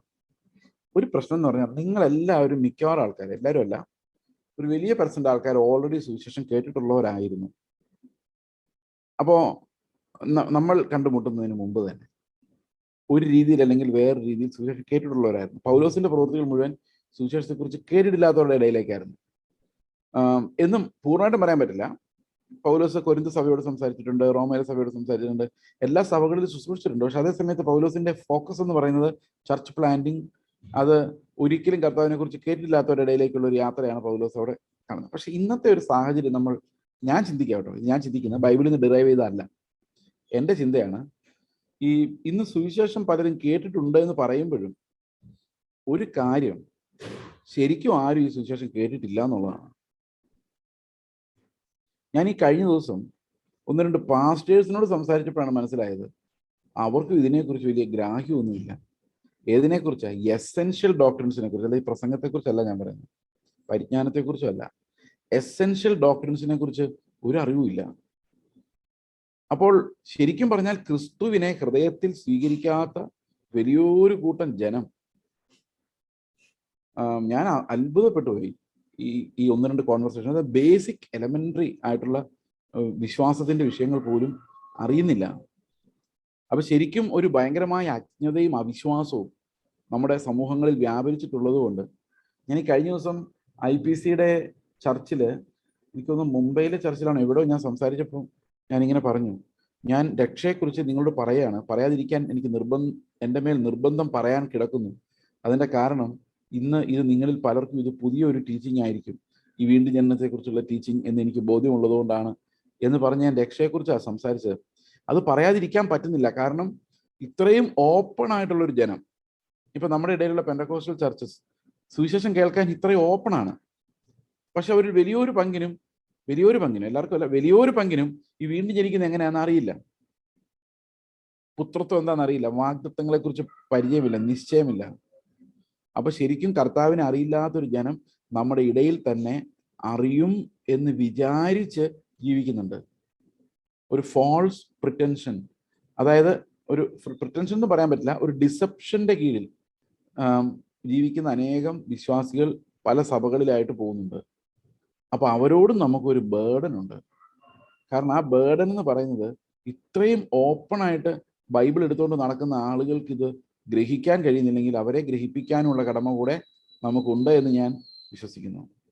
ഓക്കെ, അപ്പോൾ ക്രിസ്തുവിനെ എല്ലാ അർത്ഥത്തിലും പ്രസംഗിക്കുവാൻ, ക്രിസ്തു കേന്ദ്രീകൃതമായ ആ സുവിശേഷം, യേശുവിൻ്റെ ആത്മാവിനാലുള്ള ജീവനും ആത്മാവിനാലുള്ള വിശുദ്ധീകരണവും ആത്മാവിനാലുള്ള തേജസ്കരണവും. അപ്പോൾ നമ്മുടെ രക്ഷയിൽ പരിശുദ്ധാത്മാവിന്റെ പങ്ക്, ഞാനൊരു ഇത്തിരി ഇതിന്ന് എക്സ്റ്റേണലി ഈ വാക്യത്തിന്റെ കോണ്ടെക്സ്റ്റിന് വെളിയിലോട്ട് പോയി കഴിഞ്ഞാൽ, പരിശുദ്ധാത്മാവിന്റെ പ്രവൃത്തിയാണ് നമ്മൾ ഇന്ന് ഏറ്റവും കൂടുതൽ ഊന്നൽ കൊടുക്കേണ്ടത് ചർച്ചകളിൽ. എവിടെയാണെന്നറിയാമോ? അന്യഭാഷ പറയുന്നതിന്റെ കാര്യത്തിലല്ല, അത് തീർച്ചയായിട്ടും വേണ്ടെന്നല്ല, അതല്ല. പരിശുദ്ധാത്മാവ് ഒരാളെ വീണ്ടും ജനിപ്പിക്കുന്നത് എങ്ങനെ? പരിശുദ്ധാത്മാവ് ഒരാളെ വിശുദ്ധീകരിക്കുന്നത് എങ്ങനെ? നമ്മുടെ ഉള്ളിൽ ക്രിസ്തുവിനെ ഉയർപ്പിച്ച ആത്മാവ് ഉണ്ടെങ്കിൽ അതേ ആത്മാവ് തേജസ്സിൽ നമ്മളെ പുനരുത്ഥാനം ചെയ്യിപ്പിക്കും. അപ്പൊ ആത്മാവാണ് നമ്മളെ നീതീകരിക്കാനും നമ്മളെ വിശുദ്ധീകരിക്കാനും നമ്മളെ തേജസ്കരിക്കാനുമുള്ള ദൈവത്തിന്റെ മാർഗം. ദൈവം തന്നെയാണ് ഇറങ്ങി വന്ന് അവന്റെ ആത്മാവിനാൽ ഈ പണികളെല്ലാം നമ്മളിൽ പൂർത്തിയാക്കുന്നത്. നമ്മളിൽ വസിക്കുന്ന ആത്മാവിനാലാണ് നമ്മുടെ ശുദ്ധീകരണം നടക്കുന്നത്. ഒരു മനുഷ്യനെ ഉപദേശിച്ച് വിശുദ്ധരാക്കാൻ നമുക്ക് കഴിയില്ല. ഒരു മനുഷ്യനെ ഉപദേശിച്ച് എന്താ പറയുന്നത്, അവരെ കർത്താവിന്റെ മക്കളാക്കി മാറ്റാനൊന്നും നമുക്ക് പറ്റത്തില്ല. അത് ആത്മാവിന് മാത്രമേ സാധിക്കുകയുള്ളൂ. വചനത്തിലൂടെ ആത്മാവ് പ്രവർത്തിച്ചാൽ മാത്രമേ ആ കാര്യങ്ങൾ നടക്കുകയുള്ളൂ. അപ്പൊ നമ്മുടെ ഫോക്കസ് എന്ന് പറയുന്ന ആത്മാവിന്റെ ഒരു ശുശ്രൂഷ ഈ അന്ത്യകാലത്ത് നമ്മുടെ സഭകളിൽ വരത്തക്ക രീതിയിൽ, അതാണ് പൗലോസ് ഇവിടെ പറയുന്നത്.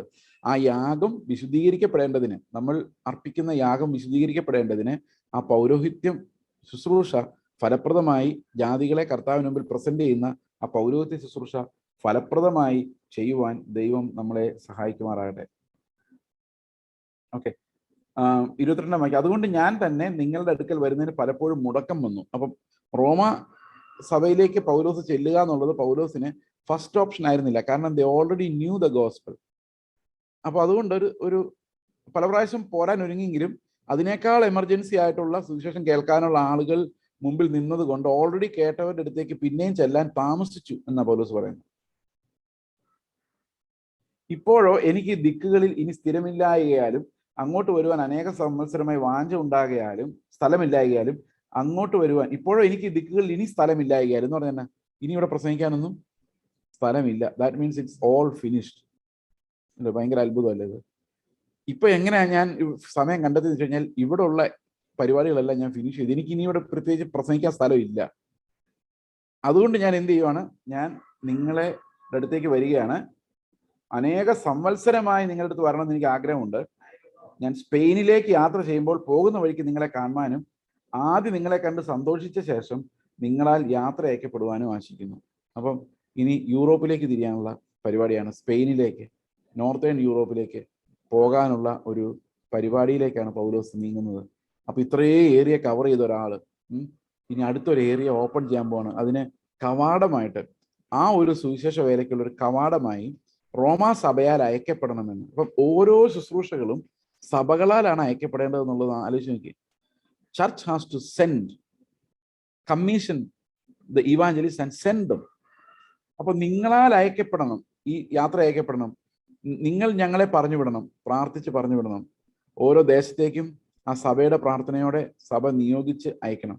ഓരോ ദേശത്തു നിന്നും അവർ പോകുമ്പോൾ ഈ സഭയുടെ സപ്പോർട്ട്, സഭയുടെ പിന്തുണ, നിയോഗം, പ്രാർത്ഥന, ഇതെല്ലാം വളരെ പ്രധാനമായ കാര്യമായിട്ട് അവിടെ പറയുന്നു. അപ്പൊ ഇവരോടൊപ്പം ഒരു ആത്മീയ കൂട്ടായ്മ പങ്കുവച്ച ശേഷം, സന്തോഷിച്ച ശേഷം അവരാൽ പറഞ്ഞയക്കപ്പെടണമെന്ന് പൗലോസ് ആഗ്രഹിക്കുന്നു. അപ്പോൾ ഇപ്പോഴെങ്ങും വരുന്നില്ല റോമിലേക്ക്. ഓക്കെ, ഇത് സ്പെയിനിലോട്ട് പോകുന്ന, എപ്പോഴാണോ പോകുന്നത് അപ്പോൾ വരാമെന്നാണ് പറയുന്നത്. അപ്പൊ അടുത്തെങ്ങും ഒരു ഗ്യാരണ്ടി ഇല്ല. ഇപ്പോഴോ ഞാൻ വിശുദ്ധന്മാർക്ക് ശുശ്രൂഷ ചെയ്യുവാൻ യെരുശലേമിലേക്ക് യാത്രയാകുന്നു. യെരുശലേമിലെ വിശുദ്ധന്മാരിൽ ദരിദ്രരായവർക്ക് ഏതാനും ധർമ്മോപകാരം ചെയ്യുവാൻ മക്കദോന്യയിലും അഖായയിലും ഉള്ളവർക്ക് ഇഷ്ടം തോന്നി. അവർക്ക് ഇഷ്ടം തോന്നിയത് മാത്രമല്ല, അത് അവർക്ക് കടവുമാകുന്നു. ജാതികൾ അവരുടെ ആത്മിക നന്മകളിൽ കൂട്ടാളികളായെങ്കിൽ ഐഹിക നന്മകളിൽ അവർക്ക് ശുശ്രൂഷ ചെയ്യുവാൻ കടംപെട്ടിരിക്കുന്നുവല്ലോ. അതായത് ശരിക്കും ഈ പൗലോസ് പറയുന്നത്, ആത്മീകമായി ഇസ്രായേലിൽ നിന്നാണ് ദൈവത്തെക്കുറിച്ച് ഇവർ കേൾക്കാനിടയായത്. അപ്പോൾ അതിന് കടമായിട്ട് പൈസ കൊടുക്കണം എന്നല്ല. അങ്ങനെ അവരിൽ നിന്ന് ലഭിച്ചിട്ടുള്ളത് കൊണ്ട് അവർ കഷ്ടപ്പെടുമ്പോൾ, അവർക്ക് ആഹാരം ഇല്ലാതെ വരുമ്പോൾ, അവർക്ക് ദാരിദ്ര്യം വരുമ്പോൾ, സഹോദരങ്ങളെന്നുള്ള രീതിയിൽ സുവിശേഷം ഇവരോട് പറഞ്ഞവർ എന്നുള്ള രീതിയിൽ, സുവിശേഷം ഇവർ കേൾക്കാൻ മുഖാന്തരമായവർ എന്നുള്ള രീതിയിൽ ആ സഹോദരങ്ങളോട് ഇവർക്ക് കരുണ തോന്നേണ്ടത് ആ കടപ്പാട്. ഈ പുതിയ നിയമത്തിന്റെ കടപ്പാടുകളെല്ലാം എന്താ പറയുന്നത്, ആത്മാവിന്റെ. അതായത് നമ്മൾ 10 രൂപ മേടിച്ചല്ലോ, അയ്യോ ഇനി ആ 10 രൂപ തിരിച്ചു കൊടുക്കണം, അങ്ങനത്തെ കടപ്പാടുകളല്ല ഇത്. ഈ കടപ്പാടുകൾ എന്ന് പറയുന്ന ആത്മാവ് നമ്മളെ നിർബന്ധിക്കുന്നതാണ്. ഇപ്പൊ ആ മനുഷ്യൻ, ഇപ്പൊ ഒരു മനുഷ്യൻ എന്നോട് സംസാരിക്കണമെന്ന്, അല്ലെങ്കിൽ എന്തെങ്കിലും ഒരു എമർജൻസി ആവുന്നു, അപ്പൊ ഞാൻ അയാളോട് കടപ്പെട്ടിരിക്കുന്നത് അയാൾ എനിക്ക് എന്തെങ്കിലും തന്നോണ്ടല്ല. ഓക്കെ, ഇപ്പൊ സുവിശേഷം ഇവരിൽ നിന്നാണ് വന്നത്, എന്നാൽ അവർ ദാരിദ്ര്യത്തിലായിരിക്കുമ്പോൾ അവരെ സഹായിക്കാനുള്ള ഒരു കടപ്പാട് ഈ ഒരു കാരണത്താലും അവർക്കുണ്ട് എന്ന് പൗലോസ് പറയുന്നു. 28-ാം വാക്യം. ഞാൻ നിങ്ങളുടെ അടുക്കൽ വരുമ്പോൾ ക്രിസ്തുവിന്റെ അനുഗ്രഹ പൂർത്തിയോടെ വരും. അത് ഞാൻ നിവർത്തിച്ച് ഈ ഫലം അവർക്ക് ഏൽപ്പിച്ച് ബോധ്യം വരുത്തിയ ശേഷം നിങ്ങളുടെ വഴിയായി സ്പാനിയയിലേക്ക് പോകും. ഇപ്പോൾ ഇവിടെ പറയുന്ന ഈ ഫലം വിശുദ്ധന്മാർ കൊടുക്കുന്നതാണ്, പൗലോസിനാണ് കൊടുക്കുന്നത്. പക്ഷെ പൗലോസ് എന്ത് ചെയ്യും? ഇത് അവർക്ക് കൊടുത്തിട്ട് അത് ബോധ്യം വരുത്തും. അതെന്തിനാ? അക്കൗണ്ടബിലിറ്റി എന്ന് പറയും. ഈ പൗലോസ് ഇതും കൊണ്ട് പോയി പുട്ടടിക്കുന്നില്ല എന്ന് പൗലോസ് ബോധ്യം വരുത്തും. ആർക്ക് ബോധ്യം വരുത്തും? ഈ വാങ്ങിക്കുന്നവർക്കും കൊടുക്കുന്നവർക്കും അത് ബോധ്യം വരുത്തും എന്ന് പറയുന്നത്. അപ്പൊ ശരിക്കും അക്കൗണ്ടബിലിറ്റി എന്ന് പറയുന്ന ഒരു വലിയ പ്രശ്നമാണ്.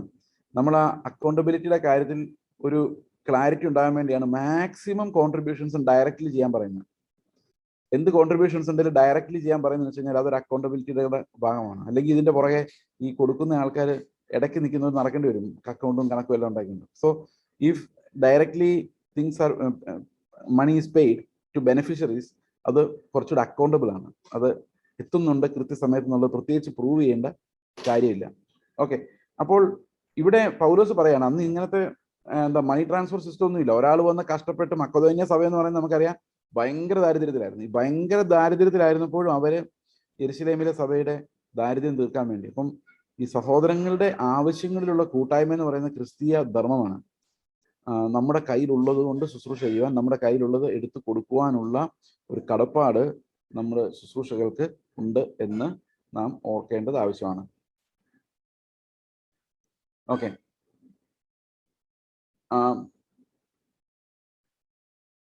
അത് നിവർത്തിച്ച് ഈ ഫലം അവർക്ക് ഏൽപ്പിച്ച് ബോധ്യം വരുത്തിയ ശേഷം നിങ്ങളുടെ വഴിയായി സ്പാനിയയിലേക്ക്, അപ്പോൾ യെരുശലേമിലേക്ക് പോയിട്ട് തിരിച്ച് നിങ്ങളുടെ അടുത്തേക്ക് വരും എന്നാണ് പറയുന്നത്. ഞാൻ നിങ്ങളുടെ അടുക്കൽ വരുമ്പോൾ ക്രിസ്തുവിന്റെ അനുഗ്രഹപൂർത്തിയോടെ വരുമെന്ന് ഞാൻ അറിയുന്നു. എന്നാൽ സഹോദരന്മാരെ, യഹൂദയിലെ അവിശ്വാസികളുടെ കയ്യിൽ നിന്ന് രക്ഷിക്കേണ്ടതിനും യെരുശലേമിലേക്ക് ഞാൻ കൊണ്ടുപോകുന്ന സഹായം വിശുദ്ധന്മാർക്ക് പ്രസാദമായി തീരേണ്ടതിനും, ഇങ്ങനെ ഞാൻ ദൈവേഷ്ടത്താൽ സന്തോഷത്തോടെ നിങ്ങളുടെ അടുക്കൽ വന്ന് നിങ്ങളോട് കൂടെ മനം തണുക്കേണ്ടതിനും, നിങ്ങൾ എനിക്ക് വേണ്ടി ദൈവത്തോടുള്ള പ്രാർത്ഥനയിൽ എന്നോട് കൂടെ പോരാടണമെന്ന് നമ്മുടെ കർത്താവായ യേശുക്രിസ്തുവിനെയും ആത്മാവിന്റെ സ്നേഹത്തെയും ഓർമ്മിപ്പിച്ച് ഞാൻ നിങ്ങളെ പ്രബോധിപ്പിക്കുന്നു. ഈ വാക്യം ശരിക്കും രസകരമാണ്. ഇവിടെ വിശുദ്ധന്മാർക്കൊരു ധർമ്മശേഖരമായിട്ട് പോകാൻ അവരുടെ നയ പൈസ ഇല്ല. ഈ വിശുദ്ധന്മാർക്ക് പൈസ കൊടുക്കുമ്പം, ആഹാരവും ധർമ്മം കൊണ്ട് കൊടുക്കുമ്പം പൗലോസിന്റെ പ്രാർത്ഥന, അത് കൊടുക്കുമ്പോൾ അവർക്ക് ദേഷ്യം വരല്ലെന്നാണ്. അതായത് പ്രസാദമായിട്ട് വരണം, അവരൊന്ന് സന്തോഷമായിട്ട് അത് വാങ്ങിക്കണം. ഈ കൊടുക്കുന്ന സാധനങ്ങൾ അവരിങ്ങ് പോരട്ടെ എന്ന് പറഞ്ഞുകൊണ്ടിരിക്കുവല്ല. അതിനകത്തെല്ലാം ദൈവത്തിന്റെ നിയോഗവും ദൈവത്തിന്റെ താല്പര്യവും ഇഷ്ടവും ഉണ്ട്. അപ്പോൾ ഒരാള് പണം സ്വീകരിക്കുന്നതിനകത്ത് സ്വീകരിക്കുന്നവരുടെ പ്രസാദം നോക്കിയാണ് കൊടുക്കുന്നത്. അപ്പൊ പണം വെറും ഒരു സെർവൻ്റാണ്. ശരിക്കും യജമാനന് കൊടുക്കുന്ന ശുശ്രൂഷ പോലെയാണ് ഈ പൈസ കൊണ്ടുപോയി ആരും ഇല്ലാത്തവനും കൊണ്ടുപോയി കൊടുക്കുന്നത്. മനസ്സിലാകുന്നുണ്ടോ? ഞാൻ നിനക്ക് പൈസ തന്നല്ലേ എന്നുള്ള രീതിയിലല്ല, തിരിച്ചാ എൻ്റെ കയ്യിൽ നിന്ന് ഇത് വാങ്ങിക്കുവാൻ മനസ്സുണ്ടാകണം. ആരോടാ പറയുന്നത്? ശുശ്രൂഷകരോട് അങ്ങനെ പറയുന്ന ഒരു ബഹുമാനം വിചാരിക്കാം. ഇത് ആവശ്യക്കാരൻ്റെ അടുത്ത് എന്നിട്ടാ പറയുന്നത്, എൻ്റെ അടുത്തുനിന്ന് നീ ഇത് വാങ്ങിക്കാൻ എന്നോട് പ്രസാദിക്കണമെന്നാണ് പറയുന്നത്. അപ്പൊ ശരിക്കും ഈ പൈസയും കൊണ്ട് പോകുന്ന ആള്, അല്ലെങ്കിൽ പ്രസംഗം കൊണ്ട് പോകുന്ന ശുശ്രൂഷകൻ കൊണ്ട് പോകുന്ന ആള്, ഞാൻ തരുന്നു പ്രസംഗം ദാ കേട്ടോ എന്നല്ല, ഞാൻ പൈസ തരുന്നു ദാ വാങ്ങിച്ചോ, വേണമെങ്കിൽ വാങ്ങിച്ചോ കഴിച്ചോ എന്ന രീതിയിലല്ല, തിരിച്ചാ ഇത് വാങ്ങിച്ചാലും പ്രസാദം തോന്നിയാലും ഇത് വാങ്ങിക്കാൻ എന്ന ഹംബിൾനെസ്. അത് ശരിക്കും പറഞ്ഞാൽ അത് നമുക്ക് ഈ അപ്പോസ്തലന്മാർക്ക് ക്രിസ്ത്യാനിറ്റിയിൽ മാത്രമേ അത് കാണാൻ പറ്റുള്ളൂ. കാരണം everywhere else money is the king, money is the treasure. അതാണ് എല്ലാവരുടെയും സ്വപ്നം. അത് കിട്ടാൻ വേണ്ടി ആൾക്കാർ കാത്തിരിക്കുന്നു, അത് കൊടുക്കുന്നവൻ മുതലാളിയായി മാറുന്നു. പക്ഷെ ഇവിടെ അങ്ങനെയല്ല. ഇവിടെ കൊണ്ടുപോയി കൊടുക്കുന്നവൻ ദാസനായി ചെല്ലുന്നു, യജമാനന്റെ കയ്യിൽ കൊണ്ടുപോയി കൊടുക്കുന്ന പോലെയാണ് ഈ പണം കൊണ്ടുപോയി കൊടുക്കുന്നത്. അതായത് കർത്താവ് നമുക്ക് സ്വർഗത്തിൽ ഏറ്റവും വലിയ സമ്പത്തുകൾ തന്നപ്പോൾ അവൻ അധികാരിയായിട്ടല്ല തന്നത്, അവൻ സെർവൻ്റായി കാല് കഴുകിക്കൊണ്ടാണ് തന്നത്. ഇപ്പൊ ഗിവിങ്ങിനകത്ത് ഡിസൈപ്പിളിങ്, ഗിവിങ്ങിനകത്തെ ഹംബിൾനെസ്. വാങ്ങിക്കുന്നതിന് ഹംബിളാ എല്ലാവരും. വാങ്ങിക്കുന്നവർ സംസാരിക്കുന്ന കേട്ടിട്ടുണ്ടോ? അവർ ഭയങ്കര ഹംബിളായിട്ട് സംസാരിക്കുള്ളൂ. എന്നാൽ ഗിവർ ഹംബിൾ ആവുന്നത് എങ്ങനെയാണ്? കൊടുക്കുന്നയാൾ എങ്ങനെയാണ് ഹംബിൾ ആവുന്നത്? മുട്ടിൽ നിന്നുകൊണ്ടാണ് കൊടുക്കുന്നത്. അതാണ് ക്രിസ്ത്യൻ ഗിവിങ്ങിന്റെ പ്രത്യേകത. ഓക്കെ, ഇത് വളരെ ശരിക്കും പറഞ്ഞു കഴിഞ്ഞാൽ അതിനകത്ത് അക്കൗണ്ടബിലിറ്റി ഉണ്ട്, ഇതെല്ലാം ഉണ്ട്, ശരിയാണ്. പക്ഷെ അപ്പോഴും ദാനം എന്ന് പറയുന്നത് അത് ശരിക്കും പൗലോസിന്റെ മനോഭാവം അത്ഭുതകരമാണ്. റിയലി പൗലോസിന് പറയാം, ഞാൻ എന്ത് കഷ്ടപ്പെട്ടാ നിങ്ങൾക്ക് പൈസ കൊണ്ട് തന്നു അറിയാവോ? ഞാൻ മക്കതോന്യെ പോയി അവരോട് തെണ്ടി, ഇവരോട് ചോദിച്ചു എവിടെ നിന്നെല്ലാം കളക്ട് ചെയ്ത് ഞാൻ നിങ്ങൾക്ക് കൊണ്ട് തന്നു. നിങ്ങൾക്ക് വല്ല ബഹുമാനം ഉണ്ടോ എന്നല്ല ചിന്തിക്കുന്നത്. നിങ്ങൾക്ക് അതിന് എന്തെങ്കിലും നന്ദിയുണ്ടോ എന്നല്ല ചോദിക്കുന്നത്. ഞാൻ ഇത്രയും കഷ്ടപ്പെട്ട് നിങ്ങളുടെ അടുത്ത് കൊണ്ടുവരുന്നു പോലും പറയുന്നില്ല. ഞാൻ കൊണ്ടുവന്ന് തരുമ്പോൾ നിങ്ങൾക്ക് അത് പ്രസാദമായി തോന്നണം എന്ന് പ്രാർത്ഥനയിൽ പോരാടുക, അതിനകത്തൊരു മിസ്റ്റേക്ക് ഉണ്ടാകാതിരിക്കാൻ വേണ്ടി. എന്നിട്ട് സഹോദരങ്ങളോട് പറയുക, നിങ്ങൾ എൻ്റെ കൂടെ പ്രാർത്ഥനയിൽ നിന്ന് പോരാടാമോ? എനിക്കത് വളരെ പ്രധാനമാണ്. So this is the position of money in Christian ministry. സെർവന്റിന്റെ കയ്യിൽ ഇരിക്കുന്ന ഒരു സാധനമാണ് ക്രിസ്ത്യാനിറ്റിയെ സംബന്ധിച്ച് പണം എന്ന് പറയുന്നത്. So that never assumes leadership or mastery over any ministry. ഒരു മിനിസ്ട്രിയും പണത്താൽ നിയന്ത്രിക്കപ്പെടാനോ പണത്താൽ എന്താ പറയുന്നത് പണം പ്രധാനമായി മാറാനോ ഒരു ശുശ്രൂഷയിലും അനുവാദമില്ല. ഓക്കെ, അവിടെ പറയുന്നത് യഹൂദയിൽ, അപ്പൊ 2-3 കാര്യങ്ങളാണ് പ്രാർത്ഥനയിൽ പറയുന്നത്. യഹൂദയിലെ അവിശ്വാസികളുടെ കയ്യിൽ നിന്ന് എന്നെ രക്ഷിക്കേണ്ടതിനും. അപ്പൊ വിട്ടുപിരിഞ്ഞ് കർത്താവിൻ്റെ കൂടെ ആയിരിക്കുന്നതല്ലേ നല്ലത്? യഹൂദന്മാരുടെ അവിശ്വാസികളിൽ നിന്ന് രക്ഷിച്ച പല കാര്യങ്ങളുണ്ട്. ഒന്ന് ഈ പ്രാണഭയം എന്ന് പറയുന്നത് ഇറ്റ്സ് എ റിയൽ തിങ്. ഞാനത് കൊരിന്ത്യർ ലേഖനത്തിൽ കണ്ടിട്ടുണ്ട്. പൗലോസ് പലപ്പോഴും പ്രാണഭയത്തിലായിട്ടുണ്ട്. പ്രാണഭയവും മരണഭയവും രണ്ടാണ്. മരണഭയം എന്ന് പറഞ്ഞാൽ അയ്യോ ഞാൻ മരിച്ച് നരകത്തിൽ, ഇപ്പം മരണം എന്ന കൺസെപ്റ്റിനെ പേടിക്കാം. നമുക്കങ്ങനെ അങ്ങനത്തെ പേടിയൊന്നും ഇല്ല അല്ലേ, ഉണ്ടോ? എന്നാൽ പ്രാണഭയം എന്ന് പറഞ്ഞാൽ ഒരുത്തം പെട്ടെന്ന് നമ്മുടെ നേരെ തൂക്കി കൊണ്ടിക്കഴിഞ്ഞാൽ നമുക്ക് തോന്നുന്ന ഫീലിംഗ് ആണ് ഈ പ്രാണഭയം എന്ന് പറയുന്നത്. അത് ആ മോമെന്റിൽ നമ്മുടെ ആ ശരീരത്തിന്റെ റിയാക്ഷനാണ് പ്രാണഭയം. മൃഗങ്ങളുമായിട്ട് യുദ്ധം ചെയ്യുമ്പോഴല്ലേ ഈ പ്രാണഭയമുണ്ട്. ആ പ്രാണഭയം എന്ന് പറയുന്ന സകല മനുഷ്യർക്കും പൗലോസ് പല പ്രാവശ്യം പ്രാണഭയത്തിലായി എന്ന് പറയുന്നുണ്ട്. പ്രാണനെ ഏൽപ്പിച്ചു കൊടുക്കേണ്ട അവസ്ഥയിലായി. അത് ഭയത്തോടെ തന്നെയാണ്. കാരണം ആ സെപ്പറേഷനകത്തൊരു ഫിയർ ഉണ്ട്. അതില്ലെന്ന് നമുക്ക് നിഷേധിക്കാൻ ഒരിക്കലും സാധിക്കത്തില്ല. ഓക്കെ, അപ്പോൾ ഈ 26-ാം വാക്യത്തിൽ കൊടുക്കുന്നവർക്ക് പ്രസാദം തോന്നി, അത് വാങ്ങിക്കുന്നവനും കൂടെ പ്രസാദമാകണമെന്ന് പറയുന്നു. അതുപോലെ തന്നെ അവിശ്വാസികളുടെ കയ്യിൽ നിന്ന് രക്ഷിക്കാനും യെരുശലേമിലേക്ക് ഞാൻ കൊണ്ടുപോകുന്ന സഹായം വിശുദ്ധന്മാർക്ക് പ്രസാദമായി തീരേണ്ടതിനും ഇങ്ങനെ ഞാൻ ദൈവേഷ്ടത്താൽ സന്തോഷത്തോടെ നിങ്ങളുടെ അടുക്കൽ വന്ന് നിങ്ങളോട് കൂടെ മനം തണുക്കേണ്ടതിനും. അപ്പോൾ റെസ്റ്റ് ആൻഡ് റിലാക്സേഷൻ എന്ന് പറയുന്നത് എപ്പോഴും ആരുടെ കൂടെയാണ്? നമ്മുടെ സുവിശേഷകരൊക്കെ പലപ്പോഴും ചിന്തിക്കുന്ന റെസ്റ്റ് ആൻഡ് റിലാക്സേഷൻ എന്ന് പറഞ്ഞാൽ ഏതെങ്കിലും ഒരു ടൂറിസ്റ്റ് പ്ലേസിൽ പോയി അല്ലെങ്കിൽ ഏതെങ്കിലും ഒരു മനോഹരമായ ഒരു സ്ഥലത്ത് പോയിരുന്ന് കുറേ സമയം ഒറ്റയ്ക്ക് ഇരിക്കുന്നതാണ് റിലാക്സേഷൻ എന്നാണ് പല ആൾക്കാർ ചിന്തിക്കുന്നത്. Relaxing away from the saints, relaxing away from the people whom the Lord has given us. അങ്ങനെ റിലാക്സേഷൻ അല്ല പൗലോസ് ആഗ്രഹിക്കുന്നു. പൗലോസ് വിശുദ്ധന്മാരുടെ കൂടെ പോയിരുന്ന് റിലാക്സ് ചെയ്യാനാണ് വിചാരിക്കുന്നത്. അപ്പോൾ V enjoy people the most, V enjoy human beings, believers. അവരെയാണ് നമ്മൾ ഏറ്റവും കൂടുതൽ, അവരുടെ കമ്മ്യൂണിയനാണ് നമ്മൾ ഏറ്റവും കൂടുതൽ ആസ്വദിക്കുന്നത്. സ്ഥലത്തെ കാഴ്ചകളല്ല, നാടിൻ്റെ ഭംഗിയല്ല, ശലോമോന്റെ ഗ്ലോറി അല്ല, വയലിലെ താമരയല്ല, അല്പവിശ്വാസികളുടെ കൂടെ ഇരിക്കുന്നതാണ് ഏറ്റവും വലിയ റിലാക്സേഷൻ. പൗലോസിനെ സംബന്ധിച്ച് ഏറ്റവും വലിയ റിലാക്സേഷൻ എന്ന് പറയുന്നത് ഈ അല്പവിശ്വാസികളായ ജനങ്ങളുടെ കൂടെ നമ്മളെല്ലാം അല്ലേ നമ്മുടെ കൂടെ വന്നിരുന്ന് സംസാരിച്ച് ആ ഒരു പ്ലഷറാണ് പൗലോസിനെ സംബന്ധിച്ച് റിലാക്സേഷൻ എന്ന് പറയുന്നത്. ആ നടപ്പിൽ നിന്നൊരു ആശ്വാസം. ഓക്കെ, അപ്പൊ ഒരു ഫിസിക്കൽ റെസ്റ്റ് കൂടെ ആവും അത്. മനം തണുക്കേണ്ടതിനും നിങ്ങൾ എനിക്ക് വേണ്ടി ദൈവത്തോടുള്ള പ്രാർത്ഥന എന്നോടുകൂടെ പോരാടണമെന്ന് നമ്മുടെ കർത്താവായ യേശു ക്രിസ്തുവിനെയും ആത്മാവിന്റെ സ്നേഹത്തെയും ഓർപ്പിച്ച് ഞാൻ നിങ്ങളെ പ്രബോധിപ്പിക്കുന്നു. അപ്പൊ ഇവിടെ ഒരു തിയോളജിക്കൽ കാര്യമുണ്ട്. കർത്താവായ യേശു ക്രിസ്തുവിനെയും ആത്മാവിന്റെ സ്നേഹത്തെയും. അപ്പൊ ആത്മാവിന്റെ സ്നേഹം, ഓക്കെ,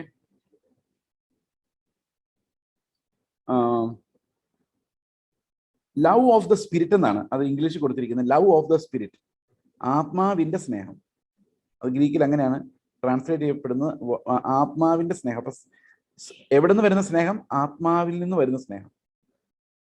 ഓക്കെ, ആത്മാവ് ഓണറായിട്ടുള്ള നമ്മുടെ ശരീരത്തിൽ ഉണ്ടാകുന്നതല്ല, spiritual love, the love of the spirit. നമ്മുടെ കർത്താവ് യേശു ക്രിസ്തുവിനെയും ആത്മാവിന്റെ സ്നേഹത്തെ ഓർമ്മിപ്പിച്ച് ഞാൻ നിങ്ങളെ പ്രബോധിപ്പിക്കുന്നു. സമാധാനത്തിന്റെ ദൈവം നിങ്ങൾ എല്ലാവരോടും കൂടെ ഇരിക്കുമാറാകട്ടെ. അപ്പോൾ ശരിക്കും പറഞ്ഞാൽ ഇവിടെ റോമാലേഖനത്തിന്റെ ഒരു കൺക്ലൂഷൻ ആയി കഴിഞ്ഞു അല്ലേ? ഇവിടെ ഇത്രയും പറഞ്ഞു കഴിയുമ്പോൾ റോമാലേഖനം നമ്മളൊരു കത്ത് എഴുതി അവസാനിപ്പിച്ചു എന്ന് വേണമെങ്കിൽ പറയാം, ഇത്രയും ഭാഗം പറഞ്ഞു കഴിയുമ്പോൾ. അപ്പൊ പ്രധാനമായിട്ടും വലിയൊരു ബൃഹത്തായ ലേഖനത്തിൽ തിയോളജിക്കൽ കാര്യങ്ങളെല്ലാം പറഞ്ഞ് അവസാനിപ്പിച്ചു. It's A long letter. അതിനകത്ത് നമ്മൾ എത്ര ദിവസം കൊണ്ട് ഇവിടെ എത്തിയത്? 15-ാം അധ്യായത്തിൽ തീരുന്നു നമുക്ക് തോന്നുമെങ്കിലും 16-ാം അധ്യായത്തിൽ ഒരു കൺക്ലൂഷനും കൂടെ ഉണ്ട്. അപ്പോൾ ഇത്രയും വേദശാസ്ത്രപരമായ ഗഹനമായ കാര്യങ്ങൾ. അപ്പോൾ പൗലോസിന് ഇവരോട് സംസാരിക്കാൻ അനേകം വിഷയങ്ങളുണ്ട്. അപ്പോൾ അങ്ങനെ ഒരു യാത്രയിലേക്ക് പൗലോസ് പോവുകയാണ്. പൗലോസ് പറയുകയാണ്, സമാധാനത്തിന്റെ ദൈവം നിങ്ങൾ എല്ലാവരും കൂടി ഇരിക്കുമാറാകട്ടെ. പൗലോസിന് വേണ്ടി പ്രാർത്ഥിക്കണം. അപ്പൊ ഈ പ്രാർത്ഥനയുടെ ഒരു റിക്വസ്റ്റ് അവിടെ നമുക്ക് കാണാൻ കഴിയും. ഓക്കെ, അപ്പോൾ പൗലോസിനെ കുറിച്ച് എങ്ങനെ ഒരു പിക്ചറാണ് നമുക്ക് ഇത് മുഴുവൻ വായിക്കുമ്പോൾ കിട്ടുന്നത്? വളരെ ഹമ്പിളായ, മറ്റുള്ള പ്രാർത്ഥനയിൽ നിലനിന്നു പോകുന്ന, സ്വയം പുകഴാനൊന്നുമില്ലാത്ത, യാതൊരു അധികാരവും പ്രയോഗിക്കാത്ത, ആരുടെയും മേലെ മെക്കിട്ട് കയറാത്ത, ആരെയും കർശനമായി കൈകാര്യം ചെയ്യാത്ത, എല്ലാവരോടും ദയ കാണിക്കുന്ന, എന്നാൽ അവൻ്റെ ബലഹീനതകളെ കുറിച്ച് കൃത്യമായി അറിയാവുന്ന, കർത്താവെന്ന ഒറ്റ ശ്വാസം മാത്രമുള്ള, ഏത് പാതിരാത്രിയും ഏത് പകലും കർത്താവിന് വേണ്ടി കിലോമീറ്ററുകൾ, തൗസൻഡ്സ് ഓഫ് കിലോമീറ്റേഴ്സ് അലഞ്ഞിരിഞ്ഞ് നടക്കാൻ പറ്റുന്ന ഒരു അത്ഭുത മനുഷ്യനാണ് പൗലോസ്. ഈ അത്ഭുത മനുഷ്യൻ എന്ന് പറഞ്ഞാൽ അവൻ ഉണ്ടാക്കിയതല്ല, അത് ദൈവം അവനെ കൊണ്ട് അങ്ങനെ ആക്കിയതാണ്. പൗലോസിനെ തിരഞ്ഞെടുക്കുമ്പോൾ അപ്പോസ്തല പ്രവൃത്തിയിൽ എന്താ കർത്താവ് പറയുന്നത്? പൗലോസിനെ തിരഞ്ഞെടുക്കുമ്പോൾ പറയുന്നത്, എനിക്ക് വേണ്ടി അവൻ കഷ്ടം അനുഭവിക്കാനുള്ളത് എങ്ങനെയാണെന്ന് ഞാൻ അവന് കാണിച്ചു കൊടുക്കുന്നതാണ്. അപ്പോൾ പൗലോസ് അനുഭവിക്കുന്ന കഷ്ടങ്ങൾക്ക് പല മാനങ്ങളുണ്ട്. ഒന്ന് മറ്റുള്ളവരാളുടെ ഉപദ്രവമുണ്ട്, അത് കൂടാതെ തന്നെ പൈതാഹം, പട്ടിണി, ദാരിദ്ര്യം, അലഞ്ഞുതിരിയൽ, നടപ്പ്, ഇതെല്ലാം കർത്താവിന് വേണ്ടി അനുഭവിച്ച കഷ്ടങ്ങൾ. ഇതെല്ലാം അനുഭവിക്കാൻ വേണ്ടിയുള്ള ഒരു അപ്പോയിന്റ്മെന്റ് ആയിരുന്നു പൗലോസിന് അപ്പോസ്തലത്വമായിട്ട് ലഭിച്ചത്. ആ അപ്പോയിന്റ്മെന്റ് ഭയങ്കരമായിട്ട് പൗലോസിനെ സന്തോഷിപ്പിക്കുകയും ചെയ്തു എന്ന് നമുക്ക് മനസ്സിലാക്കാം. അപ്പോസ്തല പ്രവൃത്തികളിൽ പൗലോസിന്റെ കൺവേർഷന്റെ ഭാഗം നമ്മൾ വായിക്കുമ്പോൾ കർത്താവ് അനന്യാസിനോട് പറയുന്ന വാക്കുകൾ അങ്ങനെയാണ്. ഓക്കെ, അനന്യാസിനോട് കർത്താവ് പറയുന്നത്, അത് 9-ാം അധ്യായത്തിന്റെ 15-ാം വാക്യമാണ്. ഇങ്ങനെയാണ്, കർത്താവ് അവനോട്, നീ പോക, അവൻ എൻ്റെ നാമം ജാതികൾക്കും രാജാക്കന്മാർക്കും ഇസ്രായേൽ മക്കൾക്കും മുൻപിൽ വഹിപ്പാൻ ഞാൻ തിരഞ്ഞെടുത്തിരിക്കുന്ന ഒരു പാത്രമാകുന്നു. എൻ്റെ നാമത്തിന് വേണ്ടി അവൻ എന്തെല്ലാം കഷ്ടം അനുഭവിക്കേണ്ടതാകുന്നു എന്ന് ഞാൻ അവനെ കാണിക്കുമെന്ന് പറഞ്ഞു. അതൊരു വലിയ ഗിഫ്റ്റാ അല്ലെ പൗലോസിന് കർത്താവ് കൊടുക്കുന്നു. എന്തെല്ലാം കഷ്ടമാണ് നീ അനുഭവിക്കാൻ പോകുന്നത് ഞാൻ നിനക്ക് കാണിച്ചു തരാം കേട്ടോ എന്ന് പറഞ്ഞ് വിളിക്കുന്നു. ആ വിളിക്കാത്ത ആ കഷ്ടമെല്ലാം പാക്ഡാണ്. അപ്പോൾ നമ്മുടെ കർത്താവ് അവൻ്റെ വേലയ്ക്ക് വേണ്ടി വിളിക്കുമ്പോൾ അതിനകത്തൊരു കഷ്ടത്തിന്റെ ഒരു ക്രൂശ് പാക്ഡാണ്. അതില്ലാതെ നമുക്ക് ആ വിശദീകരണത്തിലേക്ക് കിടക്കാൻ പ്രയാസമാണ്. So the Lord calls us to suffer for him and suffer with him. അതുകൊണ്ട് ദൈവം നിങ്ങളെല്ലാവരെയും സഹായിക്കുമാറാകട്ടെ.